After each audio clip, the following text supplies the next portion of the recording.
नमस्कार दोस्तों। ये पोस्ट मार्केट रिपोर्ट है 13 मई 2022 के लिए 13th ऑफ मई 2022 और ये आप तक पहुंच रही है 5paisa.com के सौजन्य से। अगर आपको हमारी market calls, market insights, global events पे हमारी राय, जियोपॉलिटिक्स पे हमारा एडवाइस चाहिए हो तो इस वीडियो के नीचे एक 5 पैसा का डीमैट लिंक है, उसके थ्रू अकाउंट खुलवाएं, फंड ट्रांसफर करें और स्क्रीनशॉट 9871066337 पर भेजें, जहां से आपको एक प्राइवेट टेलीग्राम ग्रुप में ले जाया जाएगा जहां आपको ये सब जानकारियां दी जाएंगी। ऑल्सो हमारा मेंटरिंग प्रोग्राम जो है, जो रीपैकेज रीलॉन्च होकर दोबारा मार्केट में आया है, वहां पे हम आपको हफ्ते में 3 दिन 2-2 घंटे अपने साथ बिठाएंगे। Trading strategies, money management, trade management वगैरह के बारे में ज्ञान देंगे। जो हमारी लेटेस्ट रिसर्च है वो आप तक पहुंचेगी।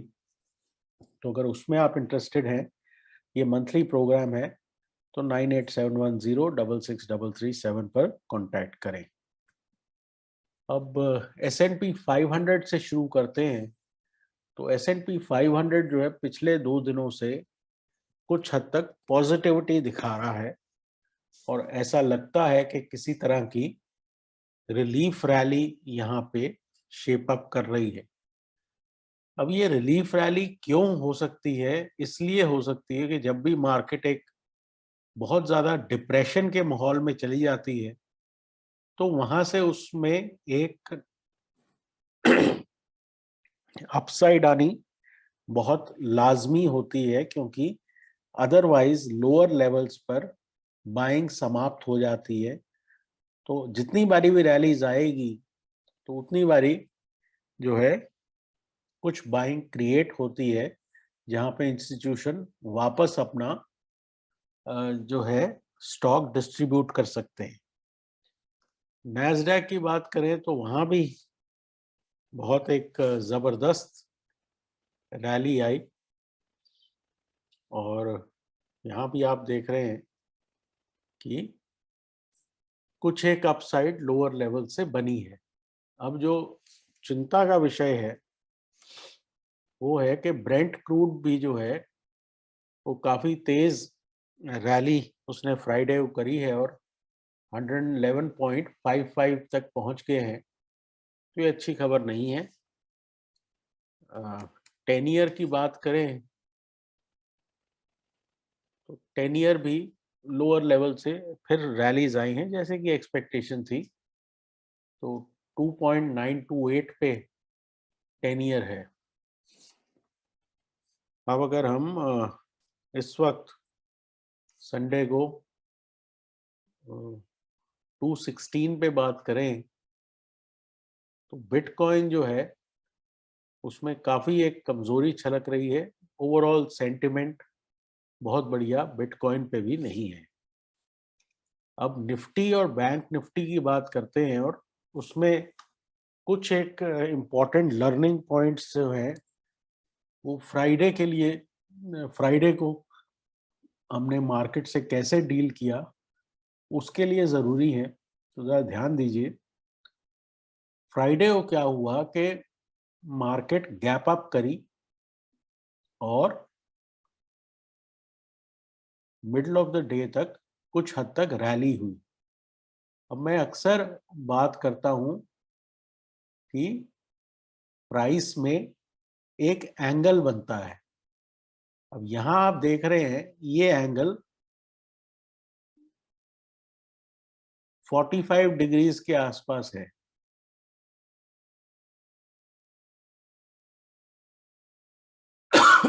Excuse me. और ये एंगल जो है ये 90 डिग्रीज पे है। तो जब भी आपको इस तरह का एक 45 डिग्रीज का एंगल मिले जहां पे बहुत एक लेबोरियस मूवमेंट हो, तो ये अक्सर काउंटर ट्रेंड मूवमेंट होती है और इसमें से ये मूवमेंट निकलने का बहुत अच्छा चांस होता है। ठीक है।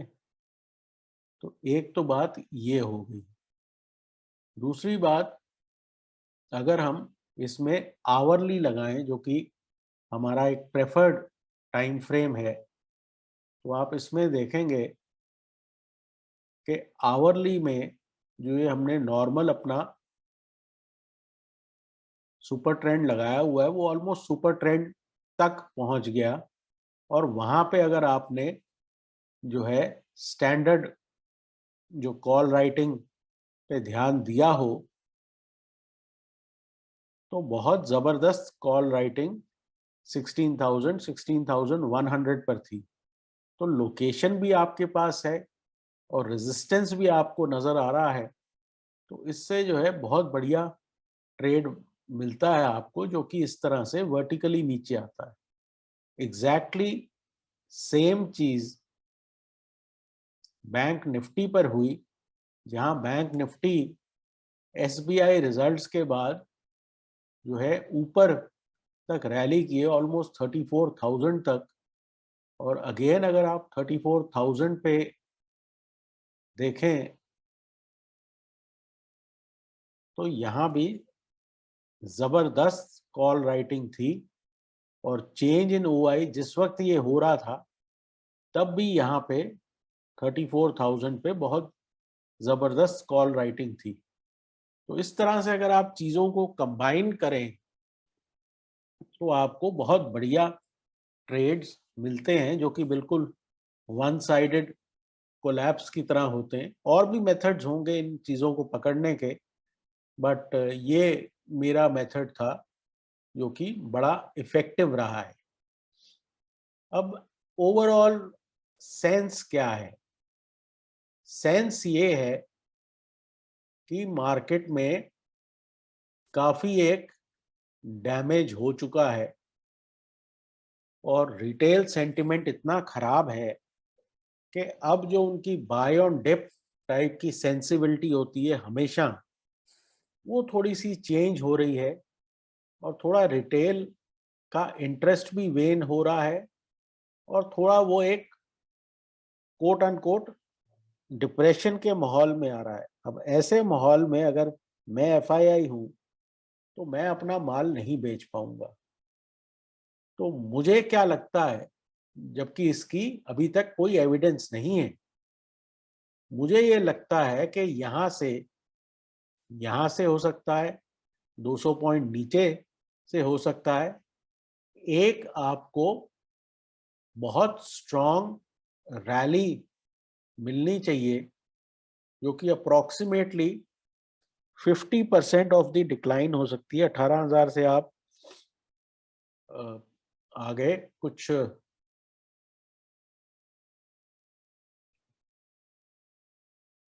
15,000 तक, 15,700 तक। तो यहाँ पे अगर आप एक तरह का फिबोनाची रिट्रेसमेंट टूल लगाएं, तो 50% रिट्रेसमेंट जो है 16,900 तक बनती है। सिमिलरली बैंक निफ्टी में भी आज की तारीख में एक आपको यहाँ भी रिट्रेसमेंट बनती है, जो कि अप टू 50% बैंक निफ्टी में भी जा सकती है। अब ये क्या कल सुबह से शुरू हो जाएगा? मुझे नहीं लगता। हो सकता है और 500 पॉइंट बैंक निफ्टी नीचे जाएगा, उसके बाद शुरू होगी। लेकिन वो जोन, वो टाइम आ रहा है जहां पे अगर किसी तरह की एक रैली क्रिएट ना की गई, तो रिटेल इन्वेस्टर की हिम्मत छूटनी शुरू हो सकती है। और वो एक डिस्ट्रीब्यूशन करने वाली जो पार्टीज हैं, वो उनके इंटरेस्ट में नहीं है।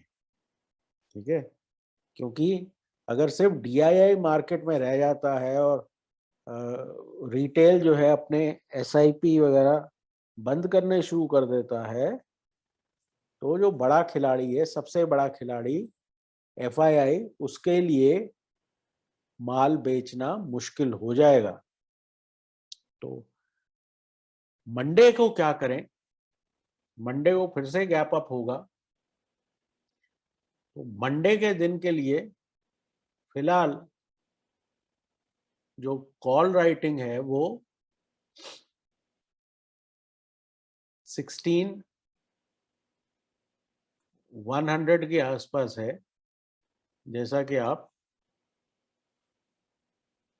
यहाँ चेंज इन ओआई में देख सकते हैं। तो चांसेस आर के पहला जो आपका रेजिस्टेंस है वो 16,000 16,100 पे है। अगर वहां से वापस मार्केट मुड़ती है तो ठीक है, लेकिन अगर 16,100 जो है ले जाना शुरू कर देती है तो मेरे ख्याल से आपको और अपसाइड देखने में मिलनी चाहिए। सिमिलरली बैंक निफ्टी में यहाँ चेंज इन ओआई जो है वो 33,500 पे है। तो अगर 33,500 क्रॉस होना शुरू हो जाता है तो यहाँ भी एक सस्टेनेबल जो है रिलीफ रैली शुरू हो सकती है। तो इन चीजों का ध्यान रखें कि वन साइडेड मार्केट बहुत टाइम तक इस तरह से सस्टेन होनी इजी नहीं है। तो डाउन साइड में जो है रिस्क रिवॉर्ड अब फेवरेबल नहीं है। इसका मतलब ये नहीं कि हम 200 पॉइंट निफ्टी पे, 500 पॉइंट बैंक निफ्टी पे और नीचे नहीं जा सकते। इसका मतलब सिर्फ ये है कि अब जो है बहुत अग्रेसिवली शॉर्ट साइड पे प्ले नहीं करना चाहिए। तो फिलहाल के लिए इतना ही। मुझे उम्मीद है कि मेरा थॉट प्रोसेस आपको समझ में आया होगा और आने वाले दिनों के लिए मेरी तरफ से शुभकामनाएं। आपका बाकी का वीकेंड अच्छा जाए। ये प्रेजेंटेशन आप तक 5paisa.com के सौजन्य से पहुंची। Take care and good luck.